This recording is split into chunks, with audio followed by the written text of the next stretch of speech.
imali neke oscilacije u odbrani i u napadu. Neki umor nas je upatio, ne znam šta je bilo, koji je razlog, ali na kraju mi smo pobjedili. Oni su neke pogodili šuteve ove. Na primjer 25 poena je dao. Mislim, NBA igrač sve to, ali otvoren dobar šut. Pogodio je to, ali međutim izgubili.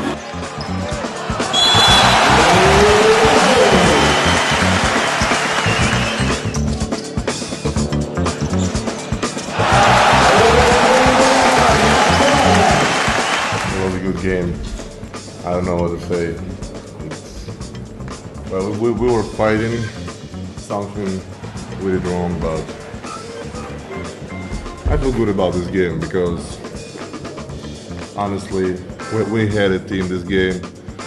I think it was very interesting game for fans to watch. Malo nas je poremetila igra kad je Varda bio unutra, oni su stavili dva igrača koji mogu šutiti zvana i tu su se vratili u prvom polovinu u utakmicu, međutim u drugom polovinu kad smo stavili Kenana i Edu zajedno, oni su izgubili tu prednost i u tom trenutku smo mi dobili utakmicu i to je odlučilo utakmicu u drugom polovinu. We fight, we try to show our best and we make a lot of mistakes first. We play not aggressive on position one. It's two very important, position in a game, and I think we lose because of this.